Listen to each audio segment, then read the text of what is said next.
నమో బుద్ధాయ. జై భీమ్, జై భారత్, జై సంవిధాన్. ముందుగా తథాగత భగవాన్ బుద్ధునికి, పరమ పూజ్యులు బోధిసత్వ డాక్టర్ బాబాసాహెబ్ అంబేద్కర్కు ప్రణామాలు తెలియజేస్తున్నాను. ఈరోజు నేపాల్ యువత జంజీ స్ఫూర్తే తమిళనాడు విజయానికి కారణం. ఈ అంశం మీద మాట్లాడాలని భావిస్తున్నాను. తమిళ నటుడు, హీరో దళపతి జోసెఫ్ విజయ్ తన గెలుపుకి కారణం తాను నెలకొల్పిన ఫ్యాన్స్ సామాజిక కార్యక్రమాలు. మనం తమిళ ఇండస్ట్రీ, తెలుగు ఇండస్ట్రీని పోల్చినప్పుడు తమిళ ఇండస్ట్రీలో సూర్య, విజయ్, లారెన్స్, ఇలాగా సీనియర్ నటుడు కమల్ హాసన్, రజనీకాంత్, వీళ్ళందరూ అద్భుతమైన సేవా కార్యక్రమాలు చేసే వ్యక్తులు. మామూలు వాళ్ళు కాదు. మనకి వాళ్ళు కోట్ల రూపాయల్లో సేవా కార్యక్రమాలు నిత్యం చేస్తూ ఉంటారు. మనకి తెలుగు ఇండస్ట్రీలో చిరంజీవి గారు దాంట్లో అగ్రగణ్యులు. కానీ విజయ్ ఫ్యాన్స్ చాలా నిర్మాణాత్మకంగా ప్రతి ఈచ్ అండ్ ఎవ్రీ కార్నర్లో వాళ్ళు సేవా కార్యక్రమాలు చేయటం, దాన్ని ఒక లక్ష్యంగా తీసుకొని వాళ్ళు ప్రణాళికాబద్ధంగా ఈ విజయాన్ని సాధించారు. ఈ విషయం మీద మాట్లాడాలని చెప్పి నేను భావిస్తున్నాను. నేపాల్ యువత జంజీ స్ఫూర్తి తమిళనాడు విజయానికి కారణమైంది. జంజీ స్ఫూర్తి ఆంధ్రప్రదేశ్ యువతకు ఒక ప్రేరణ కావాలి. వైసీపీ, టీడీపీ లాంటి అవినీతి పాలకులను అంతం చేసే మార్గాలకు యువత కంకణం కట్టుకోవాలి.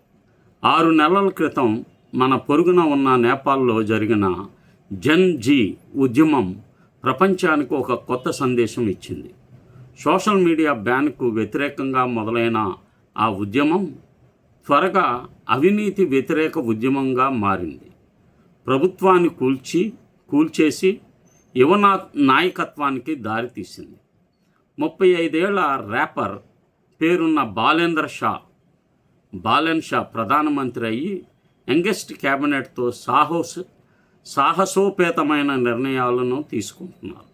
ఈ ప్రక్రియ నుంచి ఆంధ్రప్రదేశ్లోని యువత ఏమి నేర్చుకోవాలి? వైసీపీ, టీడీపీ అవినీతి పాలకులను ఎదిరించడానికి ఏ మార్గాలు అనుసరించాలి? నేపాల్లో జంజీ విప్లవం ఎలా జరిగింది? నేపాల్లో దశాబ్దాలుగా అవినీతి, అస్థిరత, నిరుద్యోగం నెలకొన్నాయి. 1990లో మల్టీ పార్టీ వ్యవస్థ వచ్చినా 2008లో రిపబ్లిక్ అయిన పాత నాయకులే మళ్ళీ అధికారంలోకి వచ్చి అవినీతిని నిర్విఘ్నంగా కొనసాగించారు. యువత సోషల్ మీడియాలో అవినీతిని, నాయకుల పిల్లల విలాసవంతమైన జీవితాలను విమర్శించగా ప్రభుత్వం సోషల్ మీడియా ప్లాట్ఫామ్లను బ్యాన్ చేయడానికి ప్రయత్నించింది. ఇది యువతను రోడ్డుపైకి తీసుకువచ్చింది. అందులో అత్యంత దారుణంగా పోలీసుల కాల్పుల్లో 77 మంది మరణించిన, వేలాది మంది గాయపడిన ఉద్యమం ఆగలేదు. ప్రధాని భవనంపై దాడి చేసి ప్రభుత్వాన్ని కూల్చేశారు. ఈ ఉద్యమంతో సంబంధం లేని బాలెన్ షా, అప్పటికి కాట్మండ్ మేయర్గా ఉన్న ర్యాపర్, ఎన్నికల్లో రాష్ట్రీయ స్వతంత్ర పార్టీ ద్వారా భారీ మెజార్టీతో గెలిచి ప్రధానమంత్రి అయ్యారు. వారి పార్టీ 275 సీట్లలో 182 సీట్లు సాధించి చరిత్ర సృష్టించింది. బాలెన్ షా సాహసాలు యువతకు ఆదర్శమయ్యాయి. అధికారంలోకి వచ్చిన వెంటనే బాలెన్ షా 100 పాయింట్ల ఫార్ములా ప్రకటించి అమలు చేయడం మొదలుపెట్టారు. 1. అవినీతి నిర్మూలన. మన మాజీ ప్రధానులు, బ్యూరోక్రాట్లపై దర్యాప్తు కమిషన్ వేశారు. ప్రధాని కేపీ శర్మ ఓలీని అరెస్ట్ చేశారు. పారదర్శకత. రాజకీయ నాయకులు కాన్వాయ్ల కోసం రోడ్లు బ్లాక్ చేయడం నిషేధం. ప్రభుత్వ కార్యాలయాలు, పథకాలపై నాయకుల ఫోటోలు తొలగించడం. సేవల సరళీకరణ. పాస్పోర్ట్, లైసెన్స్ వంటివి 100 రోజుల్లో డెలివరీ, లంచాలు తిరుగులాటలు లేకుండా యువ కేబినెట్. 18 మంత్రులు, ఎక్కువ మంది 40 సంవత్సరాల ఏళ్లలోపే. హోంమంత్రి గురంగ్ 36 ఏళ్ల వంటి ఉద్యమ నాయకులు. ఏషియాలోనే యంగెస్ట్ క్యాబినెట్. Digital first. మంత్రుల ప్రోగ్రెస్ రిపోర్టు పబ్లిక్ ప్లాట్ఫామ్లో రెగ్యులర్గా అప్డేట్ చేయబడుతున్నాయి. గవర్నమెంట్ స్కూల్లో నాయకులు, ఉద్యోగుల పిల్లలు చదవాలి. మతపరమైన రాజకీయాలకు వ్యతిరేకమైన హెచ్చరిక ఇచ్చేసింది. ఈ చర్యలు యువతలో కొత్త ఆశలు రేపుతున్నాయి. ఆంధ్రప్రదేశ్ యువత ఏం నేర్చుకోవాలి? ఆంధ్రప్రదేశ్లో కూడా అవినీతి, కుటుంబ పాలన, రోడ్డు బ్లాకులు చేయడం, యువత నిరుద్యోగం, పథకాల దుర్వినియోగం వంటి సమస్యలు సర్వసాధారణంగా ఉన్నాయి. వైసీపీ, టీడీపీ పాలనలో యువత ఆక్రోశం పెరుగుతుంది. నేపాల్ నుంచి 4 ముఖ్య పాఠాలు ఆంధ్రప్రదేశ్ యువత నేర్చుకోవాలి. సోషల్ మీడియా ఆయుధంగా అవినీతిని ఎండగట్టడం ద్వారా అది మొదలు పెట్టాలి. బ్యానర్లకు భయపడకుండా వాస్తవాలను వ్యాప్తం చేయాలి. రెండవది, శాంతియుతంగా స్థిరంగా ఉద్యమం చేయాలి. హింసాయుతం కాకుండా సంఖ్యాబలంతో, ఐక్యతతో ఒత్తిడి తీసుకురావాలి. యువ నాయకత్వం పాత పార్టీల బానిసత్వం వదిలి స్వతంత్రం లేదా కొత్త వ్యక్తులను ముందుకు తీసుకురావాలి. బాలన్ షా వంటి విద్యావంతులు, సృజనాత్మకులు రావాలి. 4, పారదర్శకత, జవాబుదారీతనం డిమాండ్గా ఉండాలి.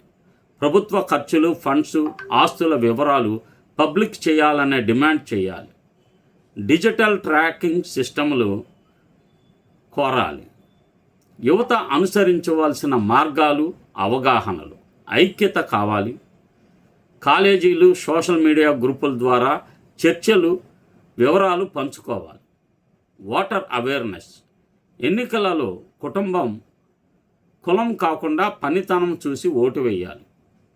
కొత్త ముఖాలకు అవకాశం ఇవ్వాలి.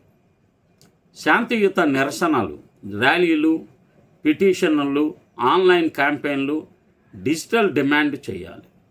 ప్రభుత్వ సేవలు, ఖర్చులు ఆన్లైన్లో ట్రాన్స్పరెంట్గా ఉండాలని డిమాండ్ చేయాలి. స్థానిక స్థాయి నుంచి మార్పు కావాలి. మున్సిపల్, పంచాయతీ ఎన్నికల్లో యువ అభ్యర్థులను గెలిపించాలి. న్యాయ వ్యవస్థ, మీడియా స్వేచ్ఛ.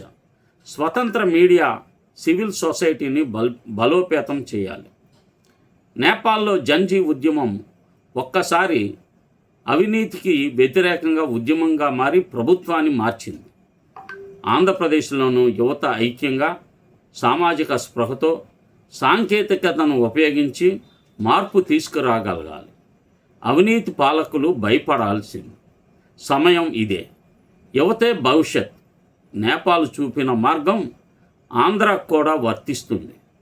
ఆశతో, క్రమశిక్షణతో ముందుకు సాగాలి. మార్పు సాధ్యమే.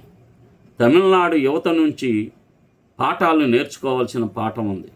నేపాల్ జంజీ ఉద్యమం ఒకటే కాదు, మన తమిళనాడులో 2026 అసెంబ్లీ ఎన్నికల్లో యువత ఒక విధానపరమైన, వ్యూహాత్మకమైన నిర్ణయం తీసుకొని తమిళగా వెట్రి కజగం టీవీకేను గెలిపించింది. నటుడు విజయ్ నేతృత్వంలోని ఈ కొత్త పార్టీ 2 దశాబ్దాలుగా కొనసాగుతున్న ద్రావిడ పార్టీల డిఎంకే, ఏఐడిఎంకే ద్విపక్ష వ్యవస్థను ఛేదించి 234 సీట్లలో 108 సీట్లు సాధించి సింగిల్ లార్జెస్ట్ పార్టీగా అవతరించింది.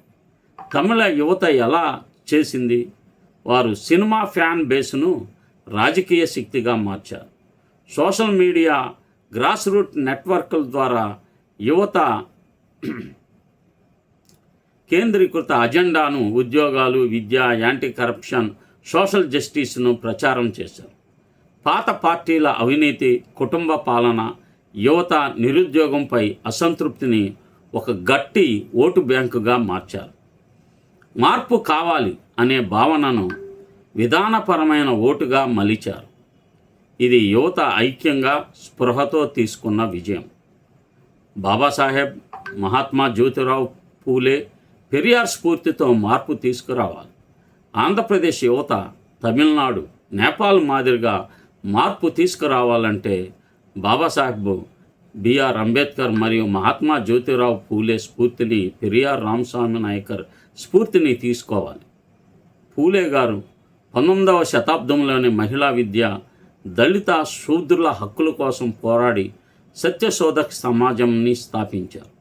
బాబాసాహెబ్ అంబేద్కర్ ఆ స్ఫూర్తిని ముందుకు తీసుకువెళ్ళి సమాజంలోని అసమానతలను రాజ్యాంగపరంగా సవాలు చేశారు. వారి బోధనలు చెప్పేది ఒకటే: విద్య, స్వాలంబన, సమానత్వం ద్వారా అణిచివేతను అధిగమించాలి. అవినీతి, కులం, కుటుంబ పాలనను త్రోసివేయాలి. ఆంధ్ర యువత ఈ స్ఫూర్తి కారకులవ్వాలి. కులం, కుటుంబం, డబ్బు ఆధారంగా కాకుండా సమాజ సేవా దృక్పథం ఉన్న నాయకులను ఎన్నుకోవాలి. విద్య, ఉద్యోగాలు, పారదర్శకత కోసం ఒక్కటైపోవాలి. అవినీతిని ఎండగట్టి సమస్యలను డిజిటల్గా ట్రాక్ చేయాలి, డిమాండ్ చేయాలి. నేపాల్లో జంజీ ఉద్యమం, తమిళనాడులో యువత ఓటు శక్తి, ఈ రెండు ఒక విషయాన్ని చెబుతున్నాయి: మార్పు సాధ్యమే, అది యువత చేతుల్లోనే ఉంది. ఆంధ్రప్రదేశ్ యువతుల్లారా, మీరు నేపాల్ బాలెన్ షా సాహసాన్ని, తమిళ యువత వ్యూహాన్ని, పూలే అంబేద్కర్ స్ఫూర్తిని తీసుకొని ముందుకు వచ్చే సమయం ఇదే.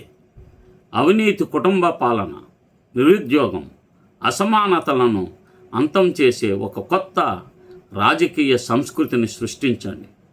విద్యతో జ్ఞానం, స్వాలంబనతో బలం, ఐక్యతతో శక్తి, ఇవి మీ ఆయుధాలు. పాత వ్యవస్థలను సవాలు చేయండి, కొత్త ఆశలను నిర్మించండి. యువతే భవిష్యత్. ఆంధ్రప్రదేశ్ మార్పుకు సిద్ధమవుతుంది. మీరు సిద్ధమా? మార్పు మీ చేతుల్లో ఉంది. ఆ మార్పు జరగాలంటే ఇప్పుడే మొదలెట్టండి. జైబేరి మోగించండి.